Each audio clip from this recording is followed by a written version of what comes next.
3.1.2, multiplication d'un binôme par un binôme. Là, on est rendu à l'exemple 2. Donc, on va quand même aller relire les informations là, pour se le remettre dans la tête. Puis, je t'encourage, dans le fond, avant que je le fasse, tu pourras me mettre sur pause et l'essayer par toi-même, puisqu'on a déjà fait l'exemple 1 ensemble. Donc, ce qu'il faut faire lorsqu'on a un binôme, qu'on veut multiplier par un autre binôme, il faut multiplier chacun des termes du binôme par chacun des termes de l'autre binôme. Et ensuite, réduire les expressions, l'expression avec, dans le fond, réduire les termes semblables pour avoir une expression réduite au maximum. Si jamais il y en a, parce que ça se peut qu'il n'y en ait pas.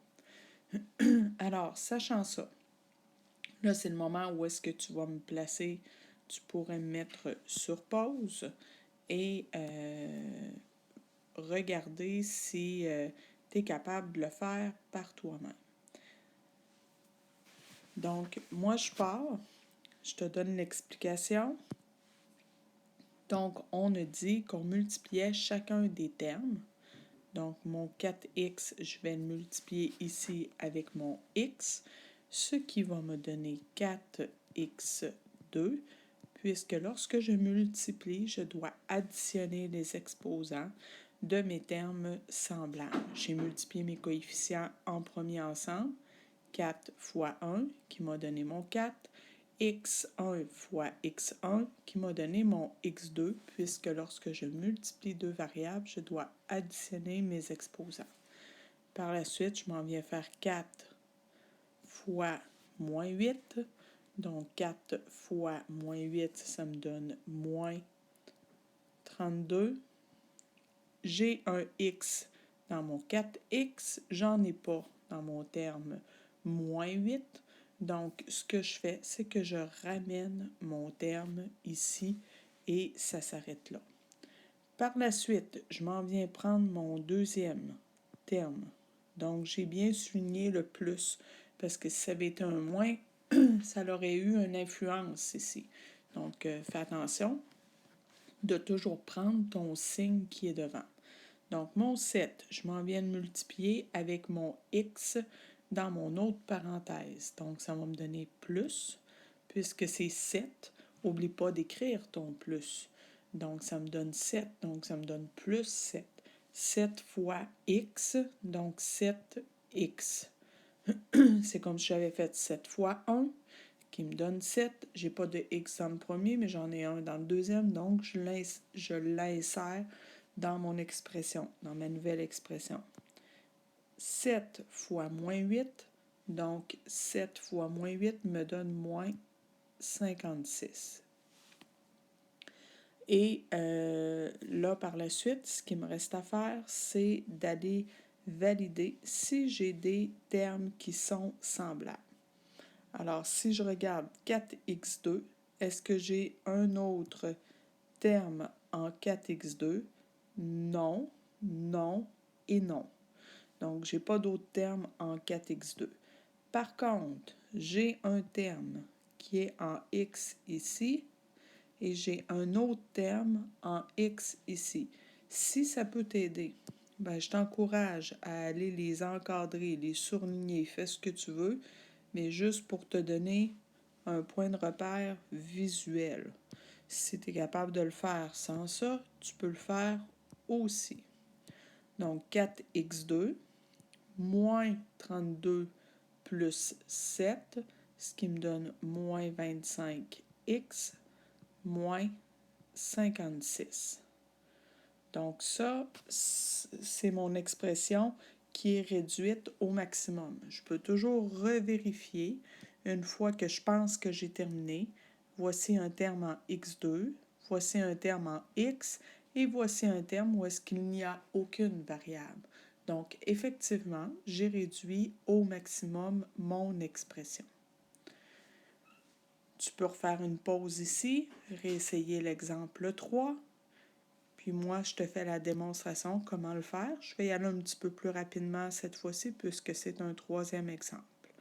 Donc, je m'en viens prendre mon premier terme, qui se trouve être 2x, et le multiplier avec 2x de l'autre côté, qui me donne 2 fois 2, 4, x fois x, x2.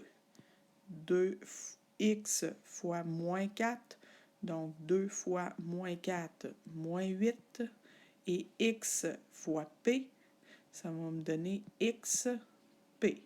Puisque c'est pas des variables qui sont pareilles, je peux rien faire avec les exposants, je peux juste les réécrire. Ensuite, je m'en viens dans mon autre terme, mon plus 4p, que je multiplie avec mon 2x, donc 4 fois 2, ça me donne 8. Et p fois x, ça me donne px. Ensuite, j'ai 4 fois moins 4, qui me donne moins 16. Et p fois p, qui va me donner p à la 2, puisque chacun, c'est un exposant 1 qui est sous-entendu. Comme pour les x, je ne l'avais pas dit tantôt, mais c'est le même principe. Et lorsque j'ai la même variable, je dois additionner les exposants lorsqu'ils se multiplient. Bon, là, tout ce qu'il nous reste à faire, c'est vérifier si on a des termes semblables. Donc, mon 4x2, j'en ai pas ailleurs dans mon expression. Par contre, des xp, j'en ai ici et j'en ai là. Donc, je vais aller les encadrer. Moins 8xp plus 8px. Là, j'ai dit que c'était des termes semblables. Il y en a peut-être qui disent « Ah, ouais, xp puis px, c'est la même chose. » Oui, c'est la même chose. Fait que casse-toi pas la tête. Si tu as... Qu'est-ce qui définit des termes semblables? C'est d'avoir les mêmes lettres. Donc, j'ai un X ici, j'ai un X là. J'ai un P ici, j'ai un P là. Et affecter des mêmes exposants. Qu'est-ce que ça veut dire, affecter? Mais ça veut dire que chacune des lettres, ici, j'ai pas d'exposant. Fait que c'est un 1 qui est sous-entendu. Et si j'ai pas d'exposant à mon x, c'est un 1 qui est sous-entendu. Donc, pour la même variable, j'ai le même exposant. La même chose pour mon p. Mon p, ce qui est sous-entendu, c'est 1, puisqu'il n'y a pas d'autres chiffres au-dessus de mon p. Et au-dessus de mon p ici, c'est 1 aussi, également, puisqu'il n'y a rien d'écrit. Donc, j'ai la même lettre affectée du même exposant. Donc, ce sont bien deux termes qui sont semblables. Une fois qu'on sait ça, mais ça nous permet de dire 4x2, on a dit qu'il était tout seul, fait qu'on l'a réécrit. Puis là, on a moins 8xp, puis plus 8xp. Donc, quand on a des termes semblables, ce qu'on doit faire, c'est s'occuper juste des coefficients, donc des chiffres qui sont en avant. Donc là, j'ai moins 8 et j'ai plus 8 dans l'autre. Donc, moins 8 plus 8, ça s'annule, j'en ai plus. Donc, par la suite, il me reste comme dernier terme moins 16p à la 2, qui se trouve lui aussi seul. Donc, on l'écrit comme ça.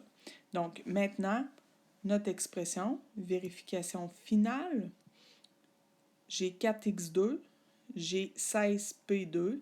Si on a bien fait notre travail, on devrait dire qu'on n'a plus rien à faire, mais on fait quand même une validation. Est-ce qu'il me reste encore des termes semblables? La réponse est non. Donc, mon travail est terminé.